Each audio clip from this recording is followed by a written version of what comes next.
Всем привет, меня зовут Элина, и вы уже поняли, чем мы сегодня с вами будем заниматься. Я очень давно хотела сделать классную организацию хранения у себя на кухне, и появился очень хороший повод. Мы снимали выпуск про разделители для ящиков для телевидения, но так как там очень сжатые сроки, и один проект нужно снимать за один день, я успела сделать только один ящик, а второй мы будем с вами делать вместе. Про этот диспенсер для кофейных капсул я тоже расскажу, а выпуск про него можно будет посмотреть на телеканале «Загородный» примерно в апреле. Итак, давайте начинать. Первое, что нужно сделать, это, конечно же, понять, чего и сколько мы будем хранить в наших ящиках. У меня достаточно большая кухня с островом, много мест хранения, но, конечно же, много их не бывает.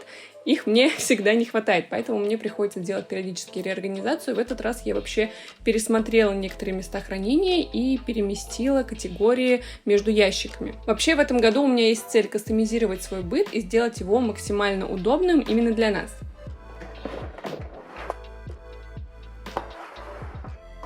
Для того, чтобы сделать разделители, я сняла размеры с ящика, сделала шаблон на листе ватмана и разложила всю утварь, которая будет там храниться, чтобы понять, как мне эти разделители нужно расположить.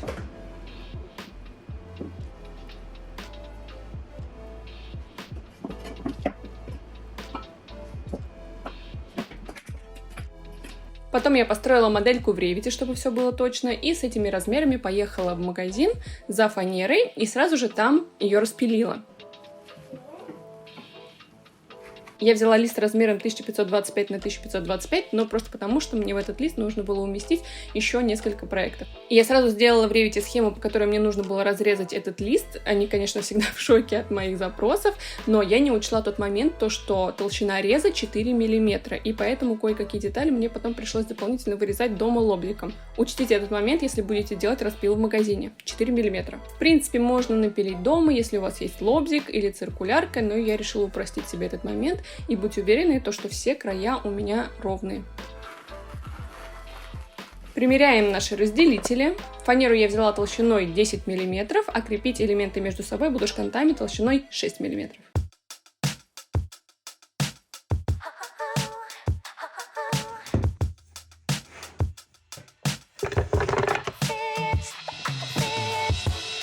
Сначала примеряю все элементы, чтобы убедиться, что все подходит.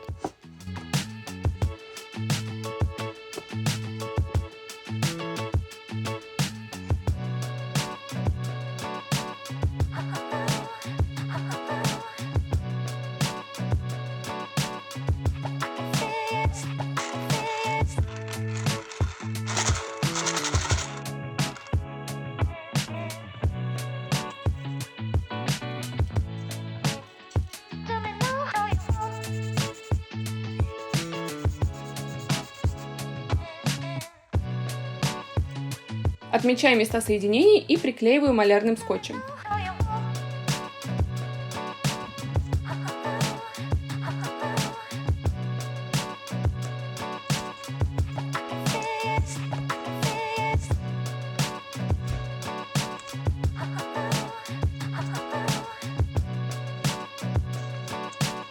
Отмечаю места, где буду сверлить, и убираю кусочки скотча, потому что иначе он забивает сверло.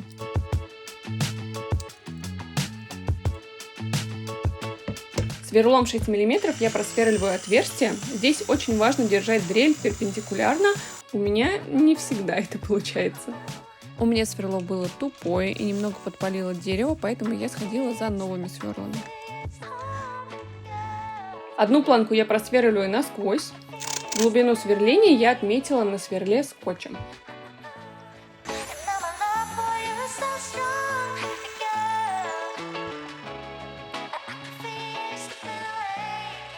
В отверстие заливаю столярный клей ПВА.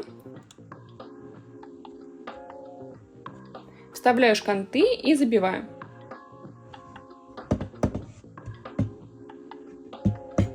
Таким образом я соединяю все детали. Когда клей высох, японской пилой я отпиливаю торчащие шканты.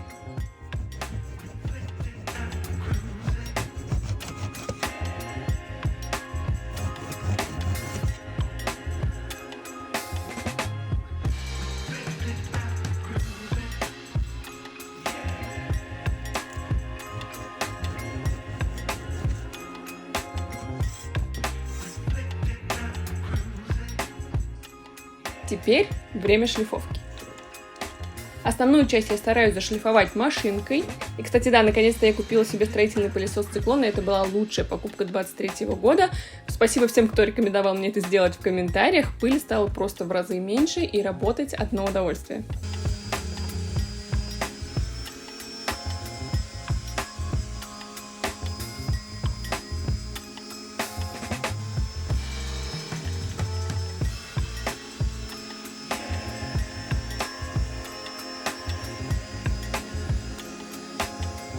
Труднодоступные места шлифую уже вручную. Вот здесь я как раз просверлила неровно, и шкант вылез наружу. Я зашлифую это пилочкой для ногтей, чтобы выровнять поверхность.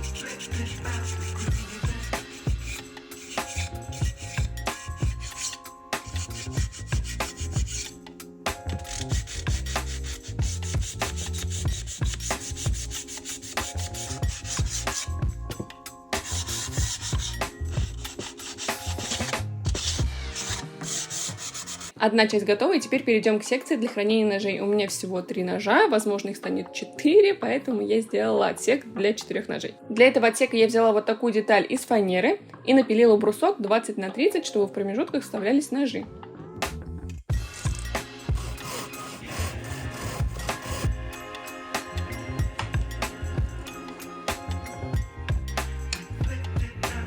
Для ручек ножей делаю подставку из того же бруска.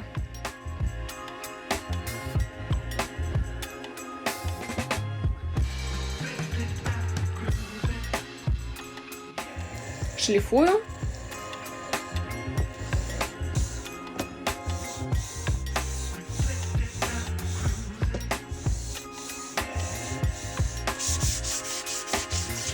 Склеиваю.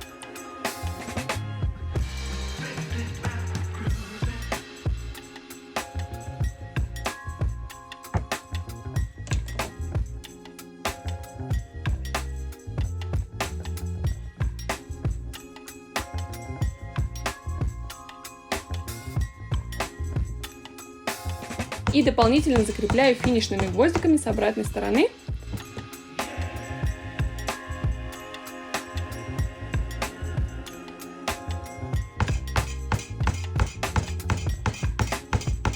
Кое-где фанера отклеилась, и я ее подклею ПВА и закреплю струбцинами.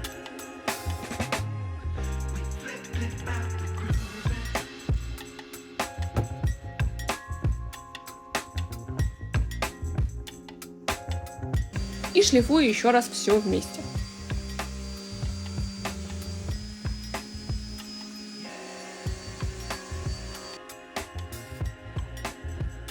Теперь пришло время покрытия. Я решила выбрать масло для разделочных досок, потому что разделители будут все-таки соприкасаться с продуктами питания или с посудой. Покрываю маслом и после впитывания убираю излишки.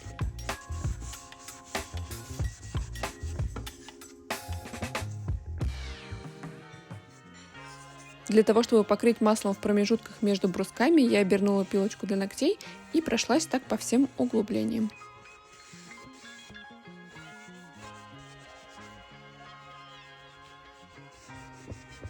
В этот раз я решила наносить масло губкой, потому что тряпочка цепляется за любые неровности. Но с непривычки у меня получился очень большой расход. Пока масло впитывается, расскажу вам про диспенсер для кофейных капсул. Я знаю, вы ждете.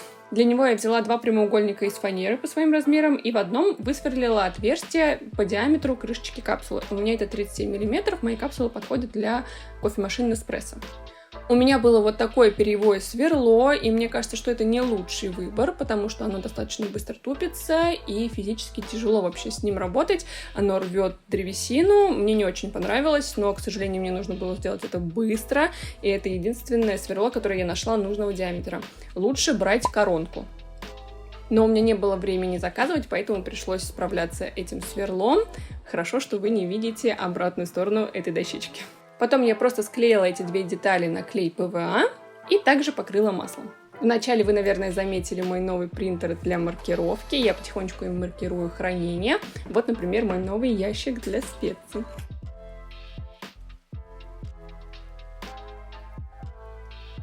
Для того, чтобы установить разделитель в ящик, я его сняла, иначе их просто туда было бы не засунуть.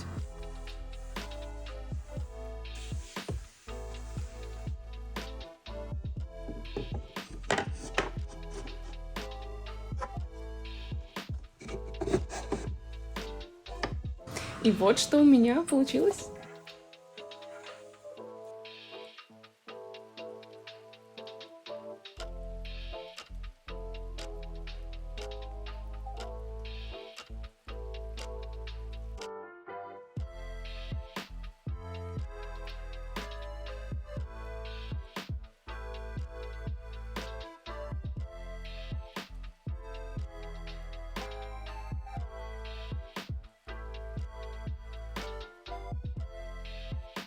Я надеюсь, это видео было для вас полезным, вдохновило вас на организацию своего пространства. Обязательно подписывайтесь на мой канал, напишите свой комментарий, понравилось вам, не понравилось, что вы думаете, поставьте лайк и до встречи в новых выпусках.